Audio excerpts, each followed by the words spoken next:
đi té nó tu này trong ly co bùa múa nhỏ trâu khó từ hậu ca du khứ nó bùa chân chùa tia nó cúp là có mu trâu lu ê họ chẳng chúa ý tu lo lú đùa hồng đi té nó tu nàng rong lì co chỉ mua nhỏ trâu khó từ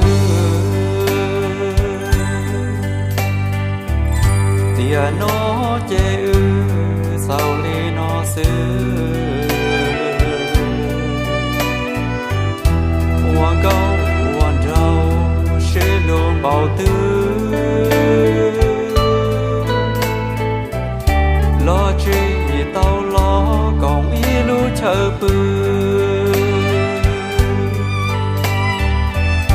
cú chi bỏ cái hoa ra từ gia đình chỉ mua bờ lu to khứ dia té chua mua có ý làng xứ chia ta cho kép lăng gầu rau hồng dia té nó tu nàng rong lìa co tia nó chia chỉ mua lời chỉ xa tia kẻ lui hoa cờ hoa chờ mọc lờ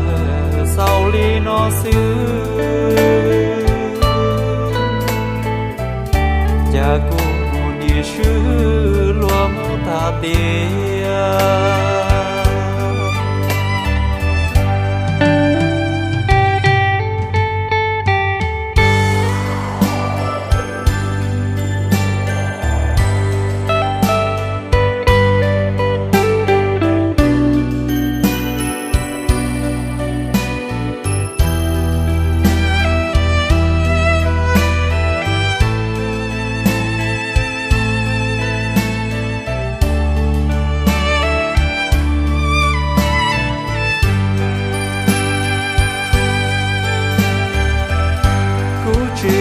bỏ cá vô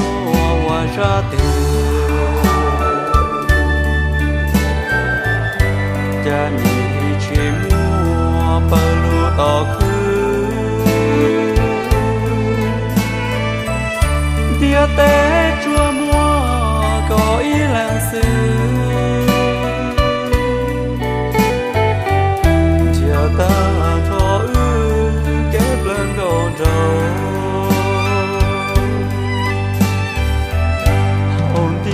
té nó tu nàng rong lì co tia nó chưa chỉ mua lời chỉ xa tia